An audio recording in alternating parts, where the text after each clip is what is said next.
Across history, people have often talked about an old evil force. Some say it's demonic. From ancient Mesopotamia to today, stories tell of this terrifying being crossing into our world and causing chaos. In Oklahoma, a regular family ignored warnings and started playing with Ouija boards. What followed nearly ruined them. This is the story of the Zozo house and the horrifying creature haunting it.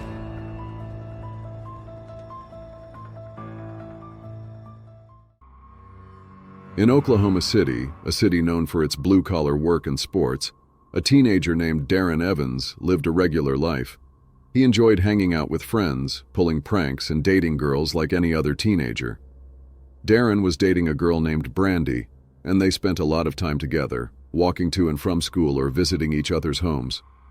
One day, while Brandy's house was getting some plumbing work done, a plumber found something strange beneath the house, an old Ouija board buried under dirt. The front letters were partly covered, and the back of the board was completely black. Next to where the Ouija board was discovered, there was an old planchette. What made this discovery even stranger was the presence of 4 old jars placed on the corners of the board, covered in dirt too. The worker, thinking maybe the kids had hidden the board and forgotten about it, told the young couple about his find after finishing his work. From there, things took a darker turn. As they examined the discovery, they brushed away the dirt from the jars and were shocked by what they found inside. In each jar, positioned at the 4 corners of the board, were the decaying bodies of blackbirds, with congealed blood and matter still present. Baffled but intrigued, they set the jars aside and picked up the board. As soon as Darren touched the board, he felt an instant connection. This sparked a burning curiosity to explore it further, which soon turned into an obsession. The couple brought the board inside the house and discussed it with Brandy's mother, who practiced Wicca, but was unaware of how the board got there. A few days later, Darren, curious as most teenagers are, decided to use the Ouija board. He was a big fan of the band AC/DC and wanted to contact the late Ronald Belfort Scott, who was part of the band and had died from alcohol poisoning in 1980. After setting up candles and placing the board with the letters facing him, Darren began the session with the planchette. At first, nothing happened, but he still felt a strange connection to something within the board. After about half an hour, to his shock, the planchette started moving slowly. Then it picked up speed, repeatedly moving from Z to O, spelling out the name Zozo over and over again. Shocked and uncertain about what or who he had contacted, Darren tried to end the session. But before his eyes, the planchette spelled out, "See you in hell," and then flung itself across the room. Terrified and confused, Darren fled his room, trying to make sense of what had just happened. Little did he know, this was only the beginning. Soon after, Darren began experiencing terrifying nightmares.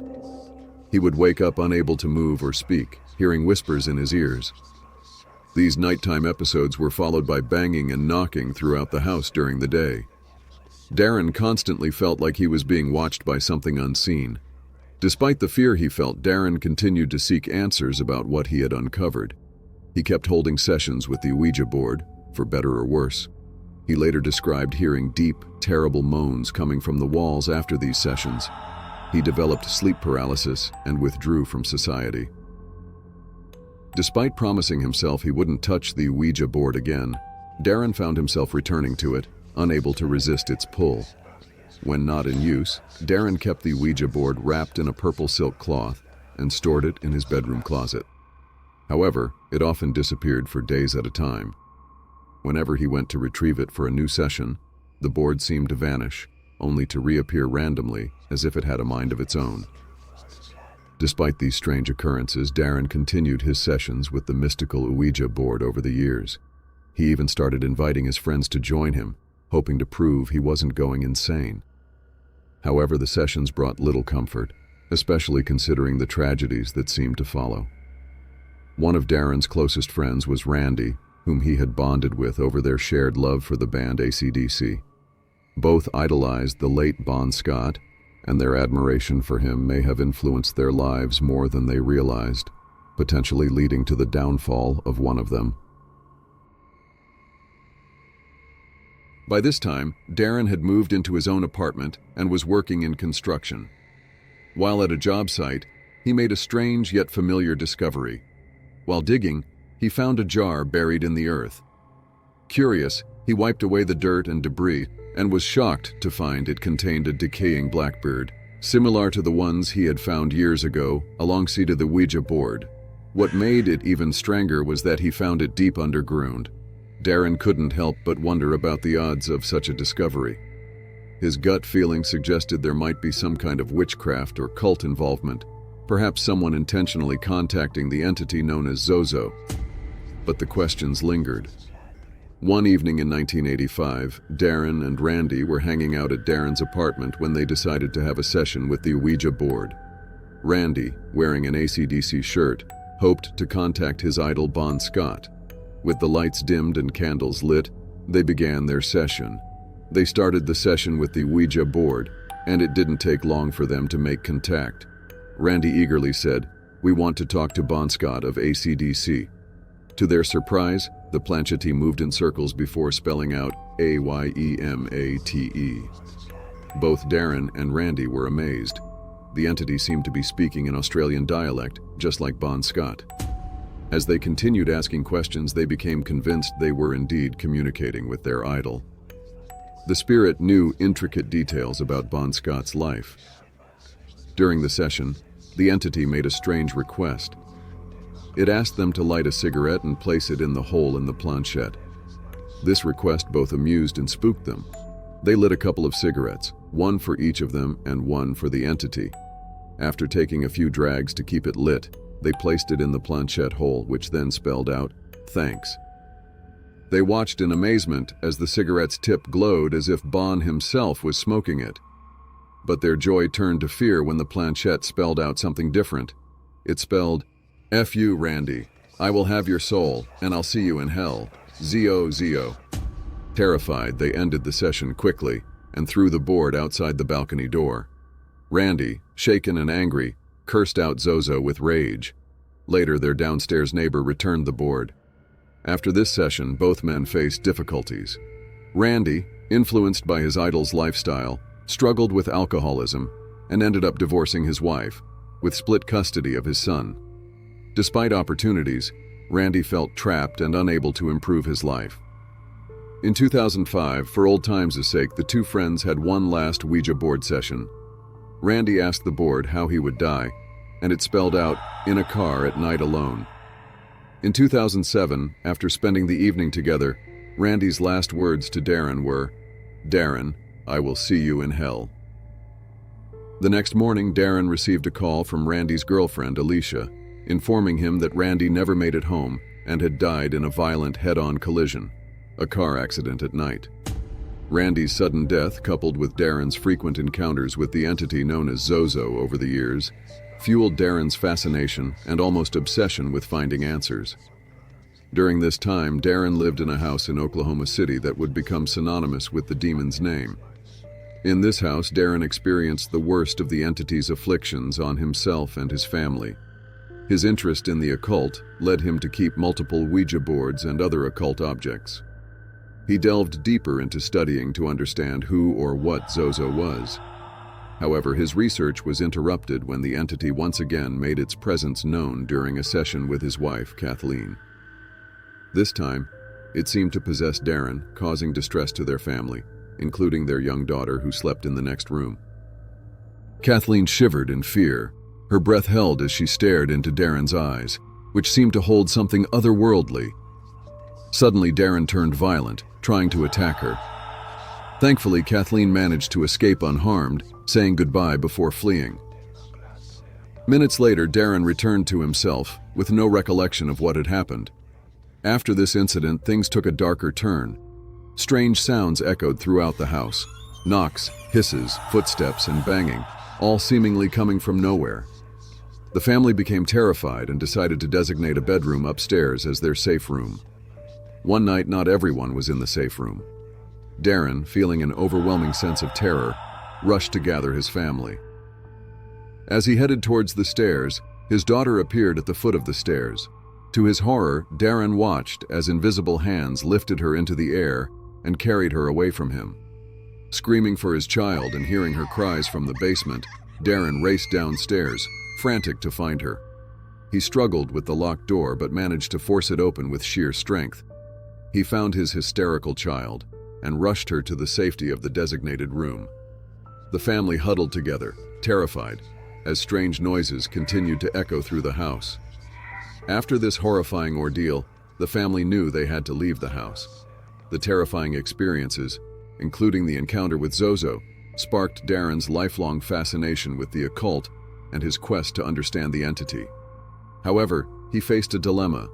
Was pursuing this knowledge worth risking his family's safety? After some time, they moved to a new home, allowing Darren to delve deeper into his research. As he delved into the unknown, Darren shared his experiences on a paranormal forum in 2009. Since then, many others have shared similar encounters with demonic forces, revealing a broader and deeper phenomenon than he ever anticipated. Darren himself has documented these experiences on his website, but encounters with entities like Zozo are not exclusive to the 21st or 20th centuries. They date back much further. While not every detail can be covered here, I'll highlight the key points regarding the origin of Zozo, according to Darren and other online sources. In the Old Basque language, Zozo means blackbird or crow. The Zo people of Haiti practiced a form of voodoo involving scarification, bodily fluids, and bizarre rituals. Their witch doctors, also called Zozo, wear demonic masks. At the moment of death, they lift their masks to absorb the dying person's final breath, supposedly to gain spiritual power. In the Malay language, Zozo translates to wandering spirit, believed to steal souls while people sleep. Zozo is also known as the Minister of Deception, capable of masquerading as deceased loved ones or idols during Ouija sessions, starting friendly but turning malevolent. During his research, Darren spoke to renowned demonologist John Zaffis, who encountered Zozo numerous times in his 40-year career. In some cases, the demon claimed to be Satan's son. These investigations led both Darren and Zaffis to seek answers about Zozo's nature and origins. Zaffis believes that, like many ancient deities, Zozo may have existed long before Christianity. There's evidence linking Zozo to Africa, Egypt, and ancient Mesopotamia. Throughout history, Zozo has been known by various names like Zuzu, Zaza, and Mama. The name Zuzu might refer to Pazuzu, the demon from the film The Exorcist, inspired by ancient Mesopotamian religion. Interestingly, in Blatty's story, Zuzu was replaced with Pazuzu. Zozo is believed to be the demon that possessed Roland in the exorcism of Roland Doe, which inspired The Exorcist. Descriptions of Zozo resemble a terrifying creature with a lion or dog-like head, horns, a human body with clawed hands, a scorpion's tail, and 2 sets of wings. One translation reads, "I am Pazuzu, the son of Hambu, king of the Lulu demons. I have scaled the powerful mountains. They trembled. The contrary winds were headed west, one by one. Their wings were shattered. Pazuzu and similar demons were blamed for causing diseases, fetal deaths, nightmares, and more. Could this ancient evil still be tormenting people today?" Zozo, mentioned in fringe demonic texts, is known for possession and corruption. One documented case in 1816 involved Zozo, among other demons. Other notable possession cases, closer to modern times, include Doris Bither in 1972 in Los Angeles, the Unveiled poltergeist incident in 1977 in the UK, and as recently as 2012, where possession led to attempted murder. Another theory about how this entity communicates with people worldwide is the idea that its influence is strengthened by an egregore, a collective of thoughts created by occultists for a specific purpose. However, this seems unlikely because the entity doesn't appear to serve any human interests except to cause harm. Egregores are usually formed to control a summoned deity, but it's possible that there's a cult worshipping Zozo, which would align more with its malevolent nature. Individuals who have contacted the entity through a spirit or Ouija board have reported being asked to chant or spell phrases in Hebrew or Latin, adding to the belief in the intelligence of the being they're communicating with. Interestingly, The letter Z was removed from the original Latin alphabet due to its association with evil. It was believed that encountering this entity would cause one's face to contort into a deathly grimace resembling a corpse, often mimicking the shape of the letter S, almost like an evil twin. Perhaps the entity uses this name as a form of mockery, whether towards God or something else. Despite the various origin theories and historical connections to this ancient demonic force, one may wonder, how would someone recognize encountering such a thing? These are what's known as Zozo's calling cards when summoned using a Ouija board. While the planchette moving on its own is the most obvious sign, there are other, less noticeable signs to watch for. The planchette might move in a rainbow pattern from side to side, spelling out ZO, ZO repeatedly, known as the rainbow effect. It could also move in repeating figure-8 movements resembling an infinity sign. Additionally, the planchette might spell out various versions of the demon's name, such as Zozo, Zosu, Zaza, Zuzu, or Mama. Some individuals have also reported seeing shadows moving around the area where the session is being held. It's like peering through the thinnest veil into a dark world lurking just beyond your vision. You and those around you may suddenly feel scared, uneasy, or upset, seemingly without any apparent cause, before or after this experience. When bidding farewell to this entity, usually the best way to end a session, it may not truly be the end. Depending on how long the session lasted, the entity might have had enough time to sneak in and start wreaking havoc on your life, akin to an ever-widening door. This marks the beginning of what many demonologists and religious leaders call demonic obsession. The entity becomes aware of you and begins to obsess over you, leading to oppression or various forms of torture, physical, psychological, or spiritual, in an attempt to break you down. It also works to isolate you from others, especially those who care about you.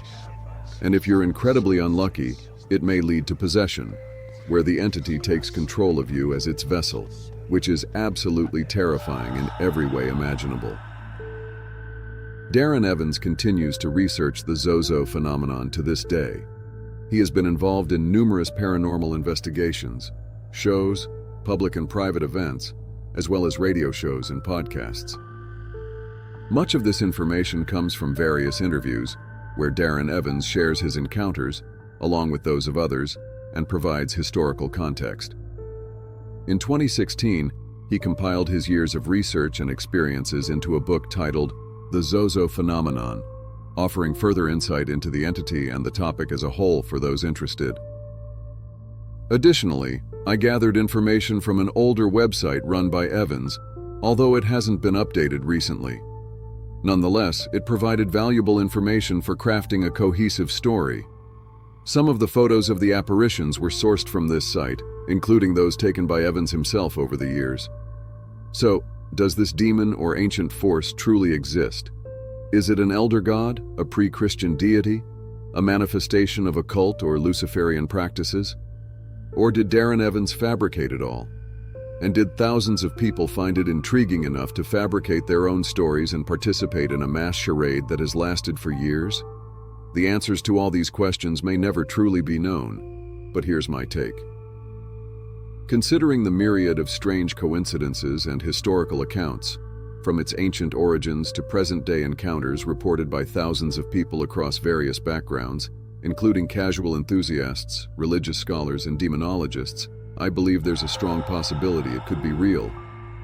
There are unseen forces lurking in the shadows, waiting for the right moment to strike. My advice to everyone to avoid inadvertently inviting evil into your life is simple. Steer clear of Ouija boards.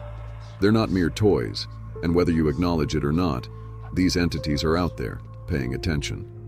So it's best to avoid them altogether, as saying goodbye might not be enough to rid yourself of their presence. Thank you all for watching. If you enjoyed this video, please hit the like button, share your thoughts in the comments, and consider subscribing with notifications on if you're new here. This is Fadri from Fadri Stories, wishing you all safety and wellness. Take care.